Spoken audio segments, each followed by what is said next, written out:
The Veltari fleet came out of faster-than-light travel at the edge of the Sol system like a storm that had been building for 1,000 years. 300 warships dropped into real space one after another, their hulls dark and massive against the stars, their weapons already warm. They moved in tight formation, the way a predator moves when it already knows it has won. Their sensors swept the system from the outer planets inward, reading gravity wells, energy signatures, and electromagnetic noise. They found a small, warm planet sitting quietly in the habitable zone of an average yellow star. They found radio signals, some satellites, a few crude space stations in low orbit. They found what appeared to be a young civilization that had only just learned to leave its own atmosphere. Grand Admiral Velsaruth stood at the observation window of his flagship and looked at the distant dot of Earth. He had done this many times before. He had stood at windows like this one and looked at worlds that no longer existed, worlds he had personally ordered stripped of everything useful. 17 civilizations had looked up at his fleet and trembled. Some had tried to fight. None had succeeded. The Veltari Dominion had been the unchallenged power of the outer spiral arm for 11,000 years, and nothing in those 11,000 years had given Velsaruth any reason to believe this planet would be any different. He gave the order to broadcast the standard ultimatum. The message went out on all frequencies, translated into every language the Veltari scanners had pulled from Earth's radio transmissions. The terms were simple and had not changed in 11,000 years. Surrender all mineral and biological resources. Submit to cataloging. Evacuate the planet within 40 rotations. Failure to comply would result in a demonstration of force. The Dominion was not asking. The Dominion never asked. They sent the message and waited. On board the Earth Defense Coordination Vessel EDS Ironwall, sitting in a quiet orbit behind the dark side of the moon, a man named Cal Donahue read the incoming transmission on his console. He was not a tall man, not a particularly dramatic-looking one either. He had short brown hair, a plain face, and the kind of tired eyes that come from too many long shifts and not enough sleep. He read the message twice, set it down, and picked up his coffee. He drank about half of it.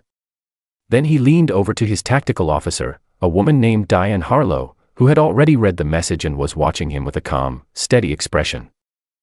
"What do you think?" he asked. "I think they've done this a lot," she said.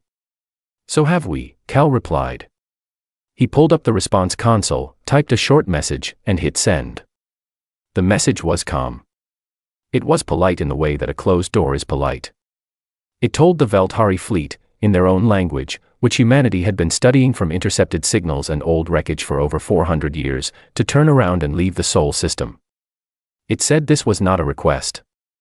The message reached the Veltari flagship within seconds. Velsaruth read it. He read it again. He handed it to his communications officer and asked if the translation was correct. The officer confirmed it was. The Grand Admiral was quiet for a long moment. In 11,000 years of expansion, no civilization had ever responded to the standard ultimatum with a counterorder. Most responded with silence, or panic, or a desperate and useless attempt at negotiation. None had ever told the Dominion to leave. He noted the response in his command log. Then he ordered a standard reconnaissance drone deployed into the inner system. The drone moved fast. It was small, nearly invisible, and equipped with the best sensor equipment the Dominion had. It transmitted for about 4 minutes before the signal stopped. Velsaruth looked at the empty feed. He ordered a second drone. That one lasted 2 minutes. A third drone was sent. It lasted 40 seconds. Back on the iron wall, Diane Harlow watched the intercept data on her screen and made a small note in her log. The drone kill systems had worked exactly as designed. The platforms were holding position perfectly. She glanced at Cal, who was finishing his coffee. "They sent a fourth one," she said. "I saw," he answered. "Do you want me to let it through this time? Let them see what we've built out there." Cal thought about it. He looked at his screen, then at the tactical display showing the Veltari fleet sitting fat and still at the edge of the system, 300 ships full of beings who had never once lost a fight. "No," he said. "Not yet. Let them wonder." The fourth drone disappeared like the others. What the Veltari could not see, and could not detect no matter how hard their sensors strained, was the shape of what humanity had been quietly building for 60 years. Kinetic platforms sat in the asteroid belt, cold and dark, designed to look like drifting rock. Railgun arrays were threaded through debris fields around the gas giants, powered down to the barest minimum to avoid heat signatures. Fast attack vessels ran in complete stealth in the deep outer system, their hulls coated in materials that scattered sensor beams the same way the dust clouds of space did. Everything was designed to look like nothing. Everything was designed to wait. This had been the plan since the very beginning. Since the day, 400 years ago, when the first alien ship had entered the Sol system uninvited and made the enormous mistake of assuming the small blue planet below it was undefended. That ship's crew had not survived. But their technology had been studied carefully, and their computer logs had been even more carefully decoded. Those logs had mentioned the Dominion. They had mentioned what the Dominion did to civilizations that were not ready. Humanity had decided, quietly and collectively, to be ready. In the 4 centuries that followed, Earth had gone through wars, plagues, famines, political collapses, climate disasters, and 3 separate moments where the entire species had come within a handful of bad decisions of wiping itself out. Through all of it, the preparation had continued. Governments changed. The project did not. Scientists died and were replaced by their students. Engineers retired and passed their work to younger hands. The knowledge of what was out there, and what it wanted, had been kept alive generation after generation, passed down not as a reason for fear but as a reason for work. And so they had worked. Now the Velthari fleet sat at the edge of the system, 4 drones short, and increasingly uncertain. In Velsaruth's command room, officers were running new calculations, new scans, new theories about what had happened to the drones. None of the theories were comforting. The planet below had no visible weapons platforms, no detectable fleet, no energy signatures that matched any known weapons system. And yet something in this system was cutting down Dominion technology with calm, efficient precision. Cal Donahue set his empty coffee cup on the console and pulled up the fleet overview. 300 ships. The largest force the Dominion typically deployed for a new acquisition. It was, by any historical measure, more than enough to handle any resistance a civilization at this stage of development could offer. He almost felt sorry for them. Almost. Diane Harlow looked over at him. "They've stopped sending drones," she said. "Good," Cal said. "That means they're thinking. Thinking is dangerous. Only if they figure out the right things to think about." He pulled up a secondary screen, checked the status of the outer system platforms, and nodded to himself. Everything was in position. Everything was ready. The Velthari fleet could sit there and think for as long as they liked. Humanity had been thinking about this moment for 400 years. They could afford to wait a little longer. Velsaruth did not like uncertainty. In 11,000 years of Dominion expansion, uncertainty had never been a problem. You arrived. You demonstrated power. The planet submitted. The process was clean, efficient, and deeply familiar. But this system was doing something no system had ever done before. It was making him wait. It was making him think. And the more he thought, the less comfortable he became. He called his senior officers together and listened to their reports. The drone losses were unexplained. Passive scans showed no weapons platforms, no defending fleet, no energy output consistent with military technology. The planet below was quiet. Its communications networks were busy with ordinary traffic, news, entertainment, financial data, personal messages, the kind of noise a civilian population made when it did not know it was being watched. Nothing suggested a military on high alert. Nothing suggested a species that knew what was coming. And yet 4 drones were gone. Velsaruth made a decision. Subtlety was a tool for uncertain situations, and he had spent too long in uncertain situations.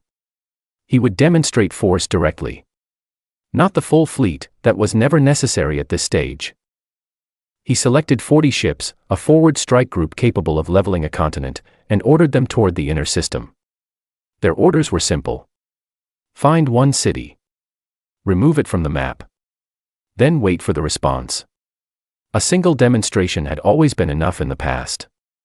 The strike group moved in formation, crossing the orbit of Mars in tight order, their weapons charged and their targeting systems active. They were scanning constantly, pushing their sensors as hard as the equipment allowed, watching for any sign of the threat that had taken the drones. They found nothing.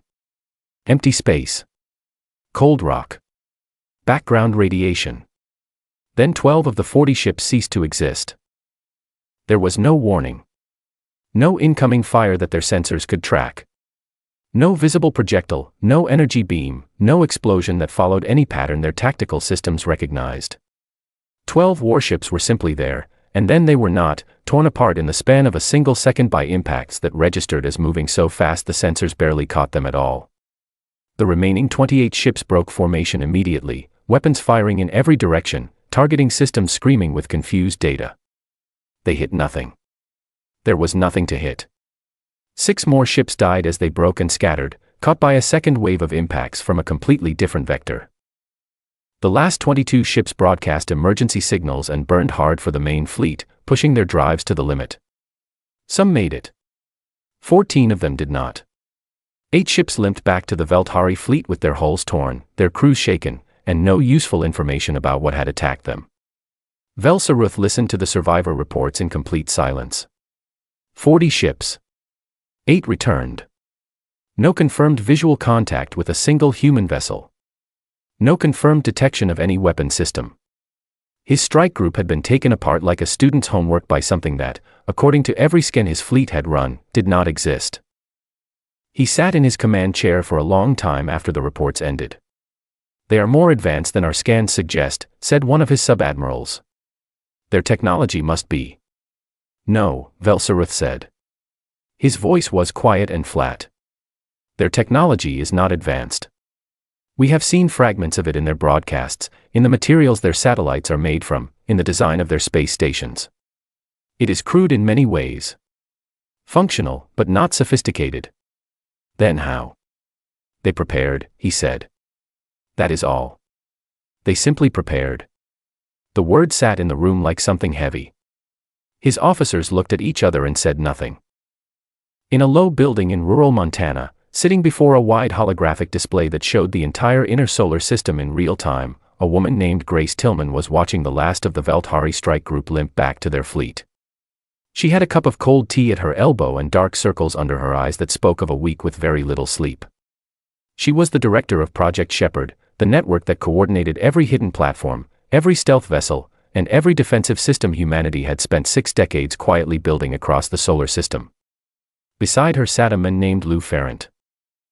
Lou was an engineer, the kind who spoke in numbers and tolerances and load calculations, the kind who got visibly uncomfortable when anyone used words like victory or triumph because those words implied a certainty about systems that he knew were always more complicated in practice than in theory. He had designed the kinetic platforms currently sitting invisibly across the inner system. He had run the numbers on their targeting systems more times than he could count. He watched the data from the engagement scroll across his screen and said nothing for a while. 40-8, Grace said quietly. "The platforms in Zone 3 underperformed slightly," Lou said. "I want to run a diagnostic on the targeting calibration before we use them again." Grace looked at him. "Lou, 40 ships went in. 8 came out." "I know. I'm just saying Zone 3 could do better." Grace almost smiled. She turned back to her display. The Velthari main fleet was still sitting at the edge of the system, 300 ships, unmoving. They would be reassessing now. Running new calculations. Trying to understand what had happened to their strike group. She had expected this. She had wargamed this exact moment hundreds of times over the years, in simulations, in planning sessions, in long late-night conversations with the engineers and scientists and military minds who had spent their careers preparing for it.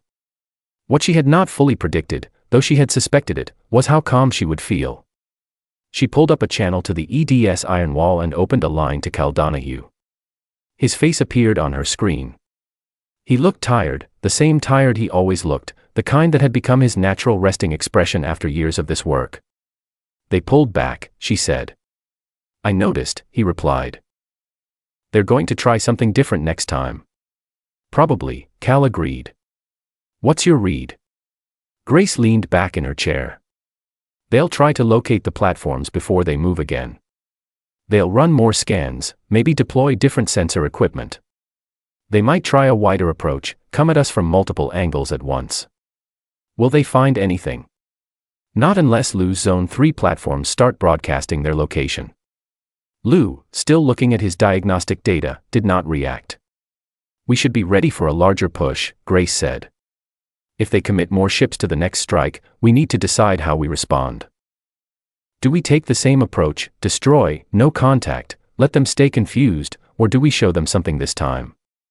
Cal was quiet for a moment. What would showing them something accomplish? It would tell them we're choosing to be restrained, Grace said. Right now they don't know if we can't destroy the whole fleet or if we won't. That uncertainty is useful. But there might come a point where showing them we could destroy the whole fleet and are choosing not to sends a more powerful message. Cal thought about that. Not yet, he said finally. Let them keep guessing. The longer they're uncertain, the more time we have. Agreed. She closed the channel. On the display, the Veltari fleet remained still. 300 ships, perfectly intact, going nowhere. Full of beings who had never once in 11,000 years encountered a situation they did not control. Grace Tillman picked up her cold tea and looked at the display for a long time. She thought about all the people who had worked on this project before her. The ones who had decoded the first alien wreckage. The ones who had built the first platforms. The ones who had died before any of this was finished and trusted that someone else would carry it forward. She thought about all the generations that had looked up at the sky and known, quietly and without panic, that something out there would come eventually. It had come. And so far, humanity was handling it exactly the way they had always handled everything. One problem at a time. One system at a time. With patience, and work, and a very great deal of careful preparation. The Veltari fleet sat at the edge of the system and tried to understand what it was dealing with. It did not yet have the right answer. Nobody had asked Zelmaru to do it. That was the important thing to understand about what he had put together. His commanding officers were busy running new tactical assessments, redesigning skin protocols, and arguing about what kind of weapon system could have destroyed 40 warships without leaving a detectable energy trail. None of them had thought to look at the enemy the way Zelmaru was looking at them. From the inside. Zelmaru was young, by Veltari standards. He was a junior xenolinguist, which meant that in a military fleet his job was to help with translations when needed and otherwise stay out of the way of people who actually mattered. He had never seen a real battle before this posting.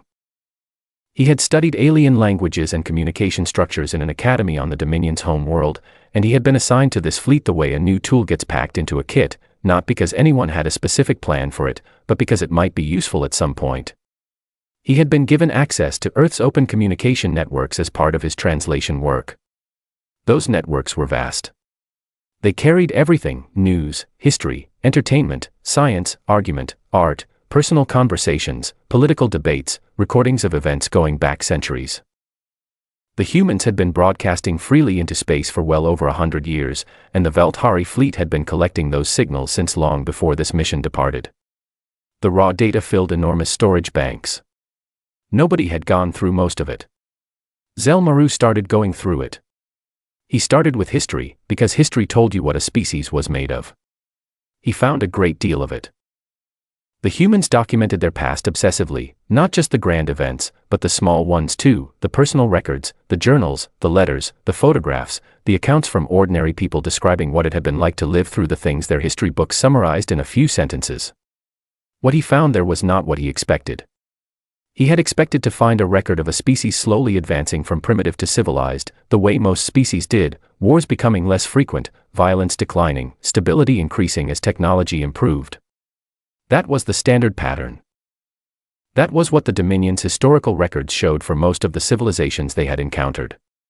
That was not what human history looked like. Human history looked like a species that had been in a continuous, grinding, relentless fight for survival against everything, including itself. They had fought each other across every continent, in every era, for every possible reason. They had developed weapons capable of ending all life on their planet and had kept those weapons ready for generations, pointed at each other, deterred from using them by calculations so complicated and fragile that historians had identified at least 11 separate moments where a single wrong decision would have triggered complete destruction. Each time, somehow, the wrong decision had not been made. They had survived plagues that killed a third of their total population in the span of a few years. They had survived a period of dramatic climate change that flooded coastal regions, shifted weather patterns, and caused widespread famine, and then spent 2 centuries deliberately repairing the damage. They had survived the impact of objects from space. They had survived ice ages. They had survived the collapse of agricultural systems, of governments, of entire economies. They had survived every single thing the universe had thrown at them and several things they had thrown at themselves. And every time they survived something, they studied it. They built institutions to make sure it would never catch them unprepared again. They developed fields of science dedicated entirely to identifying threats before those threats became crises. They created enormous archives of every mistake they had ever made and made sure those archives were accessible to anyone who wanted to learn from them. Zell Maru read for days. He read about a virus that had killed hundreds of millions of people and the way the survivors had built global health systems in response. He read about the wars, too many to count, in too many places, for too many reasons, and the way each one had eventually produced new agreements, new structures, new understanding of what had gone wrong and how to prevent it next time. He read about the weapons capable of ending the world and the documents those weapons had produced, not treaties of surrender, but long and complicated agreements between groups that still hated each other, agreements built on the shared understanding that mutual destruction helped nobody. The humans had not become peaceful. They had become careful. There was a difference. They had taken every terrible thing that had ever happened to them and turned it into knowledge. They had an almost unnatural ability to look at catastrophe and ask, calmly, what they could learn from it. And then, buried in communications from approximately 400 years ago, Zell Maru found references to an event that the humans called, in various accounts, the first contact incident. He dug for details. Most of the information was classified in their systems, access restricted, locked behind layers of security that even his decoding tools struggled with. But he found fragments. He found enough. A ship had come.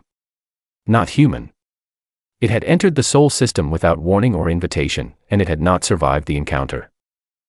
The records were carefully vague about what exactly had happened, but the aftermath was documented in the changes to human institutions, the funding shifts, the language of certain government documents that mentioned, without specifics, the importance of readiness for encounters of an extraterrestrial nature.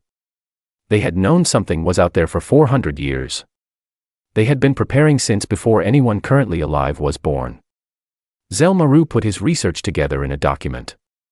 His hands were not entirely steady when he finished it. He read it through twice, then made his way through the ship to Velsaruth's command room. This was not a normal thing for a junior xenolinguist to do. He did it anyway. The Grand Admiral looked at him with the expression of someone who expected to be annoyed by the interruption. "Grand Admiral," Zell Maru said, "I believe we have made a serious mistake." Velsaruth looked at the documents Zell Maru placed in front of him and read through them slowly. His expression did not change much. It rarely did.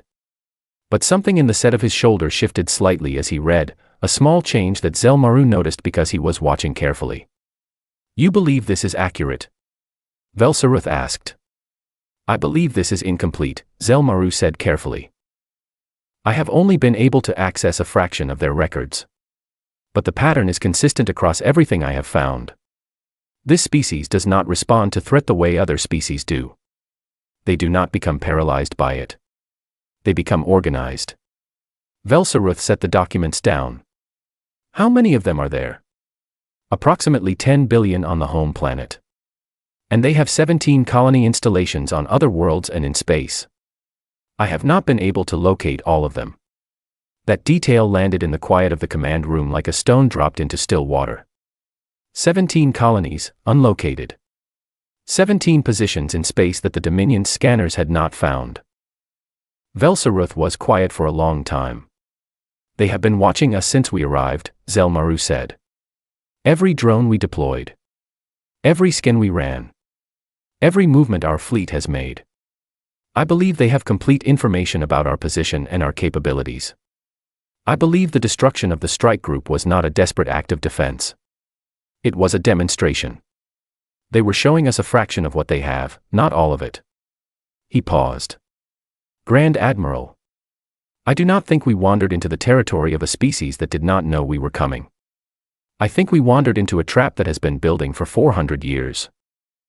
And I think the beings who built it have been waiting for us to arrive." Velsaruth looked at his tactical display. 300 ships. The greatest fleet the Dominion had deployed in 600 years.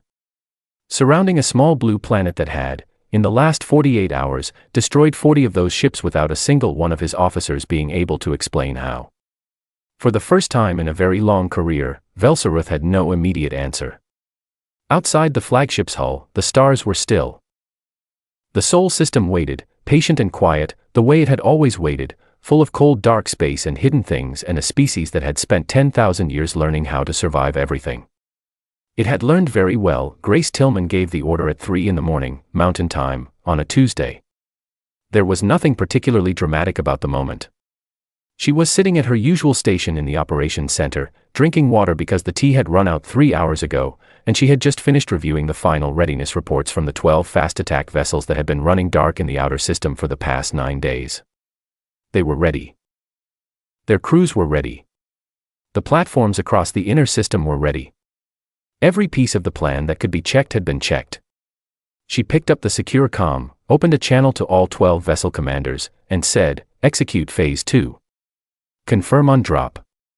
One by one, 12 confirmations came back. Out in the dark of the outer solar system, 12 human ships simultaneously dropped their stealth fields. Their hulls stopped scattering sensor beams. Their heat signatures stopped mimicking background radiation. Their drive systems came to full power. For the first time since the Veltari fleet had arrived at the edge of the Sol system, there were human ships visible to Veltari sensors. 12 of them. Each one no larger than a Veltari frigate. Positioned at 12 different points surrounding the Veltari fleet at various distances, spread in a wide sphere that enclosed the 300 enemy warships from every direction. The Veltari fleet reacted immediately, the way a large animal reacts when it suddenly realizes it is surrounded, fast, loud, and not entirely coordinated. Weapons came online across the entire fleet in seconds. Targeting systems locked onto the 12 human ships with everything the Dominion's technology could bring to bear. Before a single shot was fired, a message went out from all 12 human vessels simultaneously. Same message, same timing, broadcast on every frequency the Veltari used, in the Velthari's own language. The message was from Cal Donahue. It said, "You have 72 hours to leave the Sol system. After that, we stop being polite." For exactly 4 seconds, nothing happened. Then the Veltari fleet opened fire. 300 warships firing in 12 different directions at once produced a volume of energy output that briefly registered on passive sensors clear out to the asteroid belt. The combined firepower of the Dominion's largest deployed fleet hit nothing.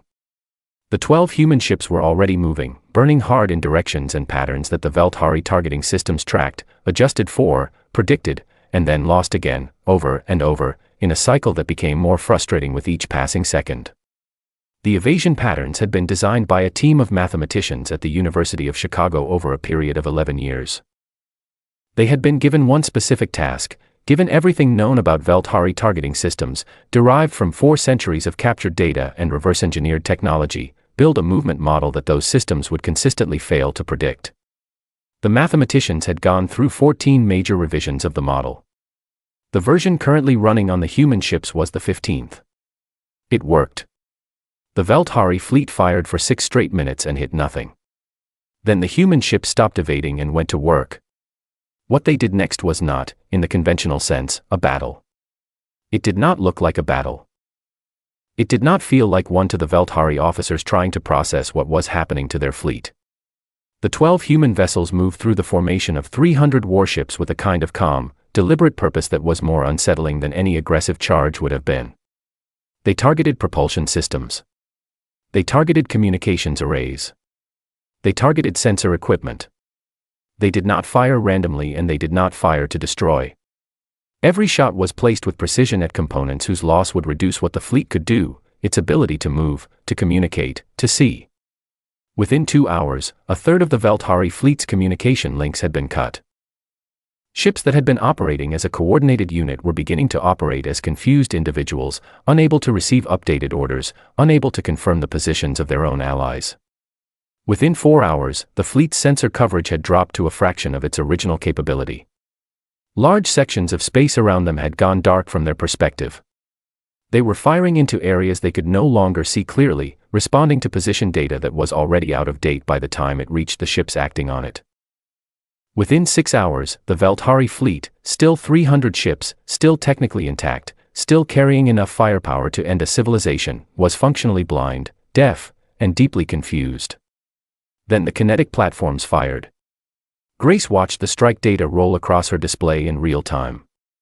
She had a headset on, one ear carrying the chatter from the fleet coordination network, the other listening to Lou Ferrant at the station beside her, who was calling out platform performance metrics in the quiet, precise voice of someone reading numbers off a gauge. The platforms did not fire at ships. They fired at the space around ships. A deliberate near-miss, carefully calculated, each impact close enough that the resulting debris and shock wave would register clearly on whatever Veltari sensors were still functioning.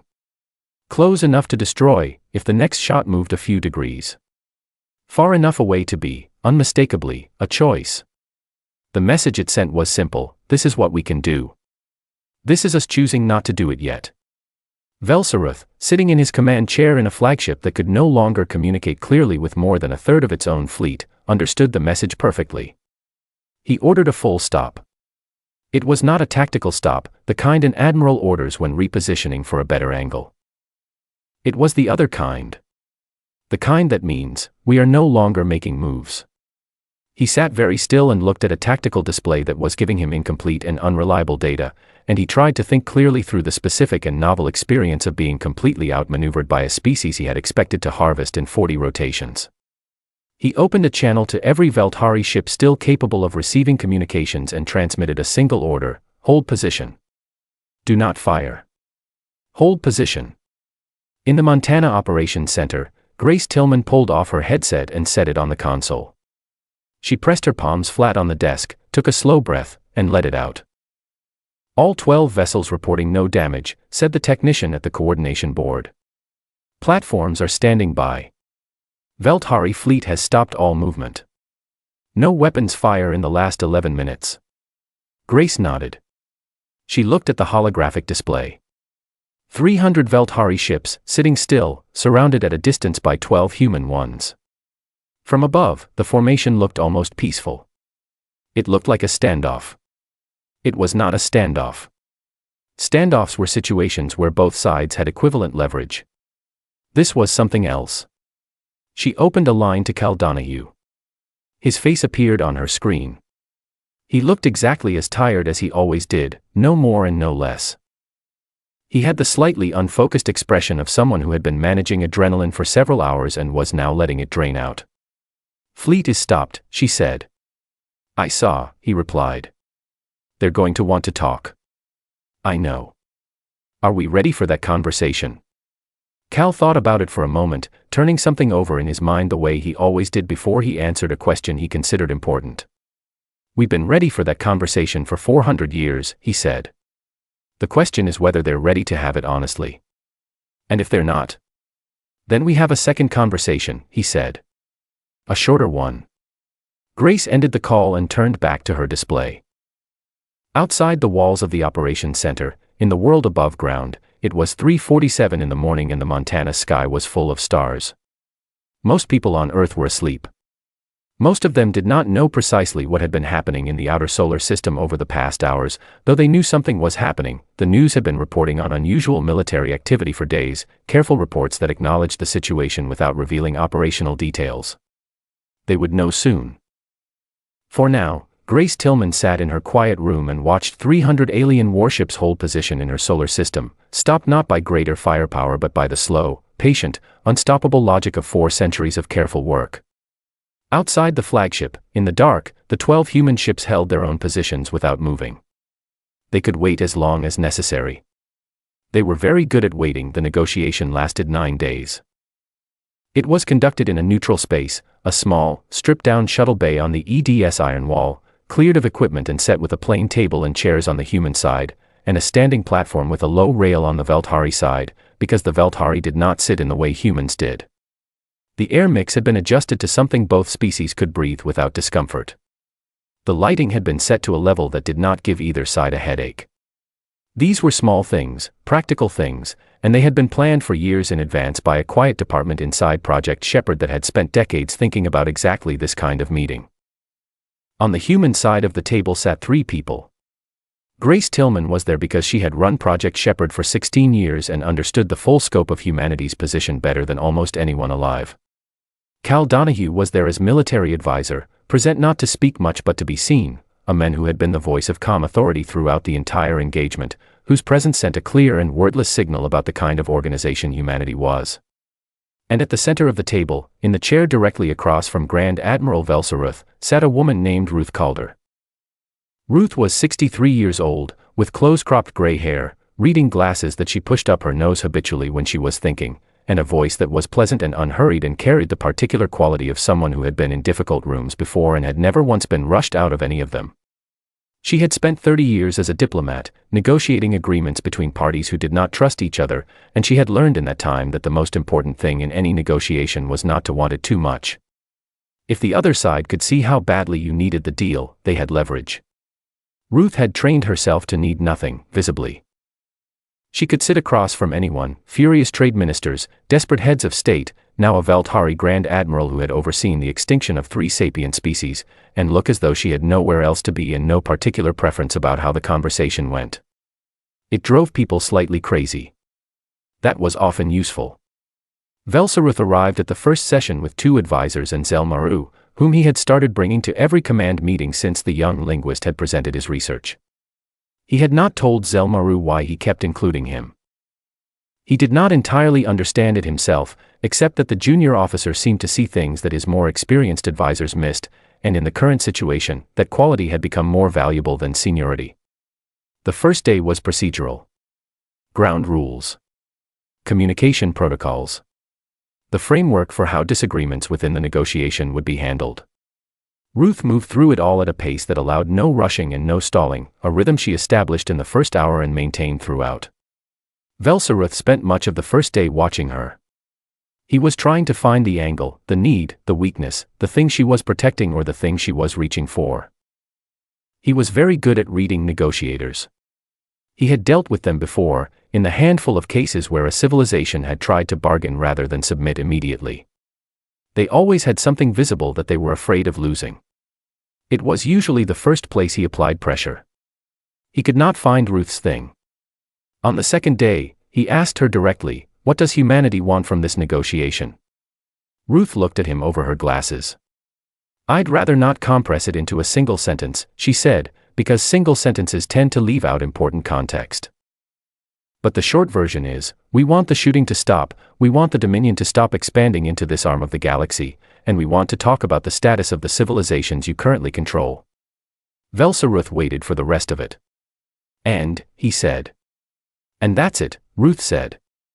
He studied her face. "You have my fleet at a disadvantage. You could demand technology transfers, resource rights, territorial concessions across Dominion space.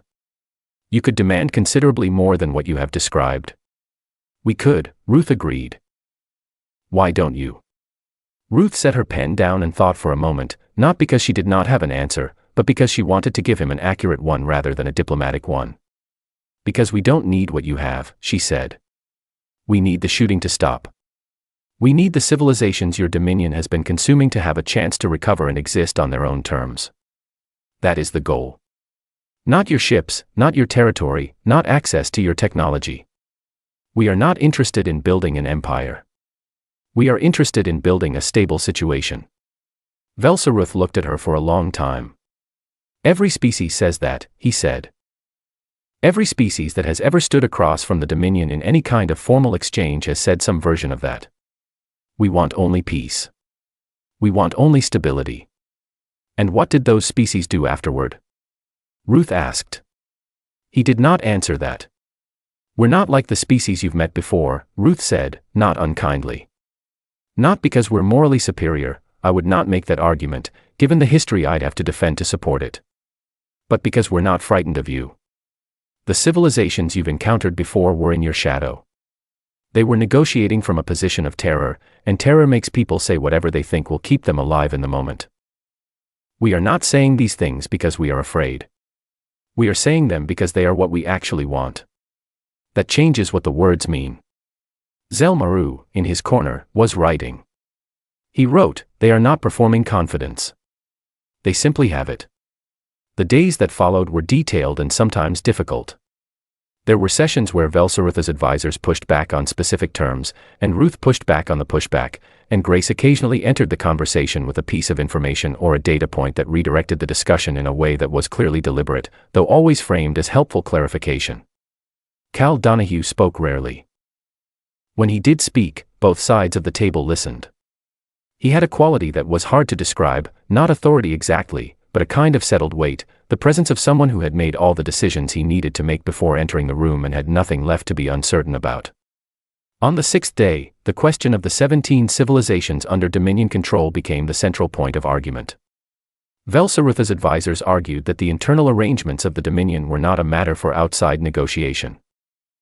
Ruth replied, in a tone that was pleasant and completely unmovable, that they were going to be discussed anyway, so the question was only whether the Dominion wanted to be involved in shaping those discussions or wanted to leave the outcome to humanity's unilateral judgment. It took 3 more days to work through it. The final agreement included a cessation of Dominion expansion in the galactic arm, a mutual exchange of navigational charts, and the establishment of a formal review process for the subjugated civilizations, not a guarantee of independence, not immediately, but a structured process with defined stages and outside oversight. It was not a perfect agreement. Ruth knew that. Grace knew it. Even Cal, who did not generally deal in perfection, knew it. But it was a real one, with teeth in it, and it was more than any of those 17 civilizations had ever had before. On the final morning, before the documents were signed, Velsaruth sat across from Ruth in the quiet of the shuttle bay and said, "I have a question. Not a formal one. A personal one." Ruth waited. "The man, Donahue, at the very beginning, when we first arrived. When he sent us that message and told us to turn around. Did he know then that this is how it would end?" Ruth thought about it. "I'll let him answer that," she said. That evening, after the signing, Velsaruth sent a private message to Cal Donahue through the communication channel they had been using throughout the negotiation. It said, "Did you know, at the beginning, that you would win?" Cal read it. He sat with it for a while, holding his coffee cup in both hands, staring at the words. Then he typed back. "We've been losing and winning for 10,000 years. We don't really think in those terms anymore. We just think about what we're going to do next." He sent the message and finished his coffee. The next morning, the Veltari fleet turned. 300 ships, slowly, one section at a time, pointing their hulls away from Earth and toward the deep space beyond the system's edge.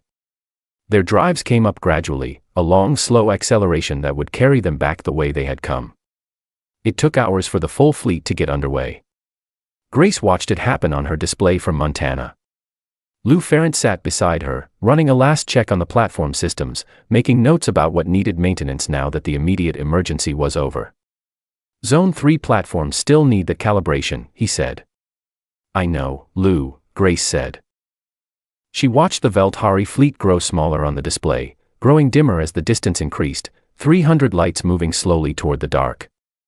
Zelmaru, in his cabin on the flagship, was still writing. He wrote long after the planet had disappeared from the fleet's sensors, filling page after page with everything he had seen and heard and understood. He knew, without anyone telling him, that what he was writing would matter. Not today, perhaps not for years. But eventually. The Dominion had met something it had never encountered before, and the record of that meeting needed to exist, needed to be clear and honest and complete. He wrote, "They looked at us the way you look at a problem that has finally arrived, and that you have been ready for a very long time." Back in the Sol system, the hidden platforms returned to their cold, patient orbits.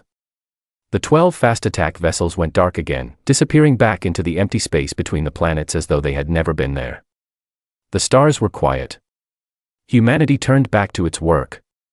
There was, as always, more to do.